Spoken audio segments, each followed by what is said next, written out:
pero tenía un problema a la hora de conseguir ese producto final que buscaba. En este caso, los especímenes tenían la mitad del cuerpo de un animal y la otra mitad de otra especie. No conseguía la fusión total de una y otra especie, o de las dos mezclas. Entonces necesitaba la ayuda de Enigma, porque Enigma era una magnífica, una excelente genetista. Y comienzan a realizar pruebas. Ella les dice que bueno, que lo que tienen que hacer es tomar el semen y el suero sanguíneo de un varón aquí, fecundar el óvulo de una hembra bípeda, que en este caso luego veremos que era el Homo erectus, y depositarlo de nuevo, colocarlo en el útero de la hembra bípeda para que gestase y pariese al ser. Y él dijo que ya lo había intentado y que no había manera de conseguirlo. Seguía obteniendo especímenes deformados. Todas estas combinaciones de hombres y animales, hay un historiador que mencioné antes, que es Beroso, que cuenta cómo en los templos de Babilonia, en las paredes y en los grabados, se pueden ver todo este tipo de combinación, que incluso podemos ver en la puerta del Museo Arqueológico Nacional en Madrid, las esfinges estas, ¿no?, que tenían los griegos, se ven en todas partes. No son seres extraños que vengan de otros lugares, realmente decía Beroso que eran las consecuencias de estas manipulaciones genéticas.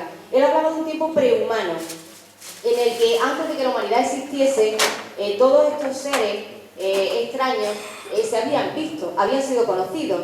Claro, pero ¿qué pasa? Que como eran híbridos, no podían procrear, se extinguían, y duraron pues el tiempo que tardaron en probar a base de ensayos y errores hasta que consiguieron a ese ser. Viendo que no conseguían el resultado, al dios Enki se le ocurre que quizás el problema está en los materiales que están utilizando. Y entonces, en vez de utilizar cristal, que era lo que ellos estaban empleando, propone que se use material de laboratorio hecho de arcilla del Apsu, materia de la tierra. De ahí también el término luego de mezclado. Llevaría un componente celeste y uno terrenal, uno de los dioses y uno de un ser de la tierra. Y aquí la Biblia es cuando habla de que a Adán se le hizo del barro. No es que se le hiciese del barro, es que fue necesario utilizar materiales hechos de arcilla para que el experimento en un punto diese éxito. Aún así, seguía habiendo un pequeño error que no conseguían salvar, porque ya el ser salía más parecido a ellos, pero no hablaba y no entendía. Algo fallaba ahí. O sea, ya tenía la forma física correcta, se parecía más a los dioses, no tanto a ese mono. Podía agarrar herramientas, pero no hablaba ni entendía. Y claro, para tener un esclavo que trabajase en las minas, no solo era importante que pudiese manejar herramientas, sino que pudiese entender, recibir órdenes y cumplirlas. ¿Qué se decide entonces en este punto? Pues lo que se decide, Enki de nuevo, el dios Ea, sugiere que sea un útero Anunnaki el que geste a ese óvulo fecundado por el esperma Anunnaki. Y es la diosa Enigma, la hermana de Ea y de Enlil, la que se ofrece voluntaria para el experimento. Entonces de nuevo se realiza el experimento del mismo modo, se utiliza el suero sanguíneo y el semen de un varón Anunnaki, que dicen algunos textos que fue el cabecilla del motín al cual se ejecutó, cosa a tener en cuenta también. Entonces lo que hacen es utilizar esta vez el útero de una hembra Anunnaki. Y de esta manera obtienen un ser perfecto. En principio una apariencia perfecta. Yo aquí en el Power, que a ver si por fin lo podemos ver, pongo que esto fue un intento medianamente válido, porque en un primer momento parecía que sí, pero después hubo fallos también. Aquí, de la diosa Enigma, nace lo que sería Adamu, el que como arcilla de la tierra es, que es el Adán del que nos habla la Biblia. Y luego la Biblia nos cuenta también de cómo Adán estaba solo y no era bueno que el hombre estuviese solo, y crearon a la contraparte, a Eva. Realmente estos textos nos dan mayor información al respecto, nos hablan un poquito más. Porque, ¿qué pasaba? Que bueno, después de la creación de Adamu, se crearon 7 trabajadores primitivos más, para lo cual hubo que pedir voluntarias entre las enfermeras Anunnaki para que se prestasen a esa gestación y a ese parto. Claro, dijeron, bueno, creándolos de 7 en 7, cuántas mujeres necesitamos que estén gestando y que estén pariendo y cuánto tiempo vamos a tardar entre los trabajadores que necesitamos. Como que, bueno, ya tenemos algo, pero no es solución. Entonces, Dios dice, bueno, pues vamos a hacer una cosa. Vamos a crear un ser femenino para que entre ellos se reproduzcan y no tengan nuestras féminas que estar pasando, ¿no? Por este proceso. Y entonces se crea a Tiamat, que nace del vientre de la diosa Ninki, esposa del mismísimo Ea. Y a partir de ahí empiezan a procrear. A Adamu y a Tiamat se les exime de tener que trabajar arduamente y se les manda al Edín. ¿Qué es el Edín? La zona del Oriente Medio donde se habían estado creando estos asentamientos que Enlil había creado para los Anunnaki. La Biblia nos habla del Edén, no del Edín, pero es la misma cosa. A ellos no se les envía allí y al resto de los trabajadores que ya existen se les manda a trabajar a las minas. Y esperan que se vayan reproduciendo por ellos mismos. Sin embargo, por mucho que se conocen los unos a los otros, pues no llegan a procrear. No hay embarazo y no hay parto. Y entonces dicen, bueno, aquí pasa algo, hemos cometido algún tipo de fallo. Entonces el dios Ningishida, que estaba muy metido en todo esto con Ea y con Nigma, era un hijo del dios Enki, al que nosotros conocemos por Tot o Hermes Trismegisto, se va a Shurubak con la diosa Nigma y estudia los cromosomas de Adamu y de Tiamat. Y deduce que habían sido dotados de 22 pares de cromosomas y no de los 23 necesarios para poder procrear.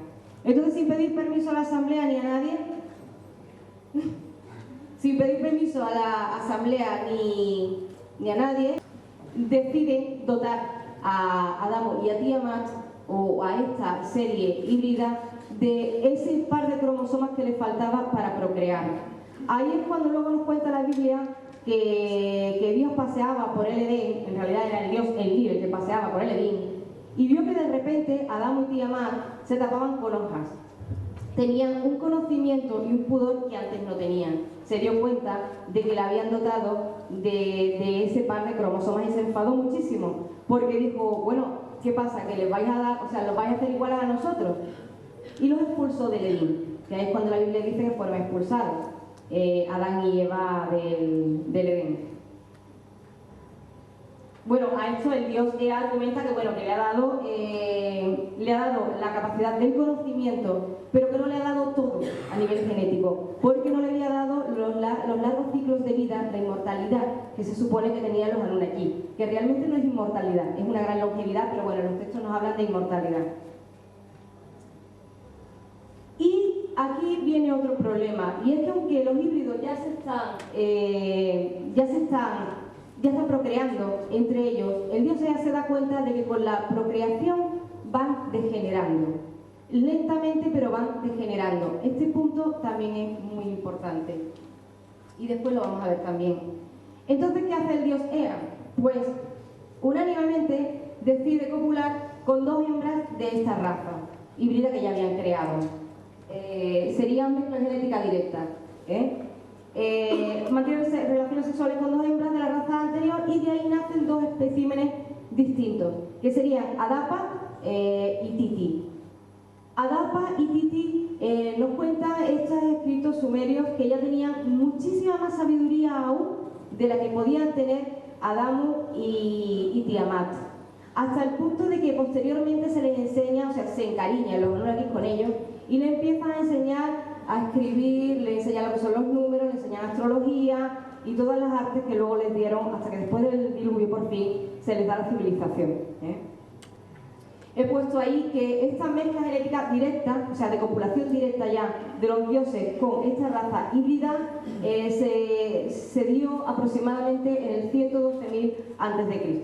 100.000, 112.000 a.C. Y ahí abajo señalo también que, según todos estos escritos, nos hablan de que Adapa fallece, sobre este mismo cálculo, habría nacido en el 112.000 a.C. y habría fallecido en el 56.200 a.C. Eso significaría que el primer ser que se creó genéticamente de este modo, Adapa, había vivido durante 55.800 años. Dato importante. Bueno, y esto es lo que nos cuentan todos estos textos. Ahora uno dice, bueno, ¿esto es fantasía o puede ser verdad? Entonces, en ese puede ser verdad, lo primero que uno hace es preguntarse, ¿tenemos pruebas de que realmente el hombre o estos seres con mayor conocimiento, estos homos, nacieron o se dieron en África? Bueno, estudios de los grupos del ADN mitocondrial humano. Mitocondrial, ¿qué es el ADN mitocondrial? El ADN mitocondrial es una porción genética que en la concepción la madre pasa a la hija de forma directa, limpio, sin mezclarse con el masculino, y que se aloja en las mitocondrias. Eso permite hacer un seguimiento de la línea genética a través de la fémina hasta los orígenes. En ese estudio del ADN mitocondrial se ve perfectamente cómo realmente la vida aparecería ahí en África, y no solo aparecería en África, sino que tenemos una línea negra donde tienen ustedes el L3 en la pantalla, que iría hacia aquella zona que tenemos R, N y M. Esto explica aquí que entre el 90.000 y el 55.000, haciendo un seguimiento de ese ADN, la raza Homo no solo habría nacido ahí en África, sino que habría seguido una ruta de expansión hacia lo que es la zona de Oriente Medio y luego del Valle del Indo, que sería también un territorio que perteneciese posteriormente a los Anunnaki. Eso por un lado.